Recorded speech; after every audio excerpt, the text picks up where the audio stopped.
Ukraine से वापस लौटा बाघमारा का छात्र। रूस यूक्रेन के बीच छिड़े युद्ध के कारण हजारों की संख्या में भारतीय छात्र फंसे हुए हैं, जिसमें बाघमारा के 3 छात्र हैं। कतरास छाताबाद 5 नंबर निवासी सुरेंद्र कुमार के पुत्र अनिमेश कुमार घर वापस लौट चुके हैं। उनके घर वापसी से पूरे घर में खुशी का माहौल है। उन्हें देखते ही उनकी मां के आंसू छलक उठे। जहां एक तरफ घर में सभी सदस्य राहत की सांस ली है, वहीं अनिमेश ने वतन वापसी पर केंद्र सरकार और राज्य सरकार को धन्यवाद कहा।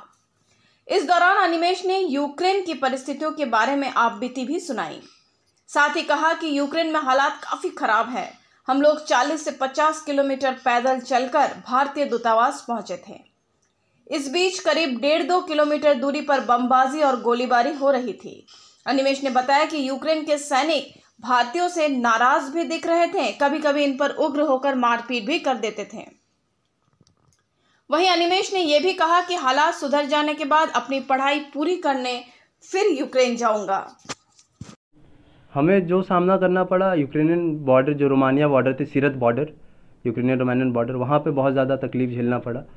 बहुत सारे बच्चे तो 3 दिन से 4 दिन से वहाँ पे थे खड़े। हम लोग कम से कम 40 घंटे खड़े रहे वहाँ पे। हैवी स्नोफॉल हो रही थी। फिर हम लोग 28 तारीख को दोपहर 2 बजे तक वहाँ से निकले थे। हम लोग कीव के शेल्टर में थे। वहाँ से जहाँ ऑफिशियल्स खुद एम्बेसी के आके बता रहे थे कि यहाँ से 2 से 3 किलोमीटर के एरिया में बम गिर रहा है, बट यहाँ इंडियन एम्बेसी है तो ये सेफ़ है, ऐसा बता रहे थे वो। और पूरे टाइम जब तक हम लोग थे वहाँ पे, 2 दिन थे, रेगुलर बम गिरने की आवाज़ आ रही थी और फायरिंग की आवाज़ आई जा रही थी। एक बहुत बड़ा ऑडिटोरियम था, उसी बास्केटबॉल ऑडिटोरियम, बास्केटबॉल कोर्ट था वो, जो स्कूल था उसके अंदर हम लोग 300 बच्चे बैठे हुए थे। 300-400, धीरे धीरे अगले दिन तो 500-600 बच्चे हो गए थे वहाँ पे। इंडियन एम्बेसी, पहला दिन तो हम एक टाइम सिर्फ खाना मिला था, वो बहुत कम था। उसमें 6 बच्चे एक थोड़ा सा प्लेट में थे, मतलब सबको 2 चम्मच बराबर मिला था। फिर नेक्स्ट दिन भी ऐसा ही रहा था, 2 टाइम मिला था, लेकिन फिर वही वैसा ही था, 6 बच्चे एक प्लेट में खा रहे थे। और 26 तारीख को हम लोगों को खाना देने से मना कर दिया गया था कि आज हम नहीं उपलब्ध करा पाएंगे। 14 लड़के से हम लोग हिम्मत जुटा के वहाँ से कीव से हम लोग कैब बुक करके स्टेशन पहुँचे थे। और फिर स्टेशन पहुँचे, फिर वहाँ से हम लोग विनित्सिया फिर पहुँचे।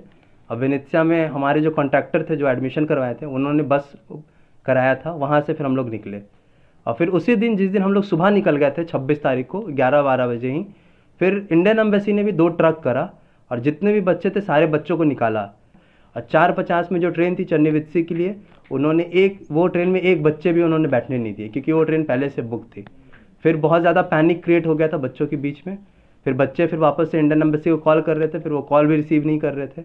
फिर कुछ बच्चे उसके थोड़ी देर बाद उस जोड़ की अलग अलग जगह की ट्रेन पकड़ के निकले, और कुछ 100-200-300 बच्चे वापस से कैसे कैसे करके फिर जहाँ शेल्टर था इंडियन एम्बेसी, फिर वो लोग वापस गए। अब फिर वो लोग वहाँ पे 2 दिन रहे। फिर वो लोग को वहाँ से फिर ट्रेन बैठाया गया पोलैंड के लिए, और फिर वो बच्चे फिर पोलैंड पहुँचे। फिर पोलैंड बॉर्डर से वो लोग आए। हालात वहाँ पे अभी बहुत ज़्यादा खतरनाक है। खार्किव, सुमी, मिकोलीव, कीव, ये सब जो भी जगह हैं, जितनी भी जगह हैं, जितने भी रेसिडेंशियल बिल्डिंग है, सबको टारगेट किया जा रहा है। कुछ ह्यूमैनिटेरियन नहीं देखा जा रहा है कि रेसिडेंशियल बिल्डिंग है, यहाँ पे आम नागरिक हैं, जो भी बिल्डिंग्स दिख रहे हैं सबको उड़ा दिया जा रहा है। और जो भी छोटा छोटा गांव भी जगह है, हर जगह बम गिराया जा रहा है। यहाँ पे आके अच्छा लग रहा है, बहुत ज़्यादा सेफ़ है यहाँ पे। और धन्यवाद करेंगे कि गवर्नमेंट ने उपलब्ध कराया फ़्लाइट हमें। हम यहाँ पे बहुत आ गए हैं। बस यही दरख्वास्त रहेगी, और कि हमारे जो भी भाई बहन हैं वहाँ पे और फंसे हुए हैं, उनको भी जल्द से जल्द निकाला जाए, क्योंकि वहाँ पे स्थिति बहुत ज़्यादा ख़राब है। आज ही सुबह एक हम कीव में छात्र, उसको भी 3 गोली लग गई है, वो अभी कीव के हॉस्पिटल में ही भर्ती है।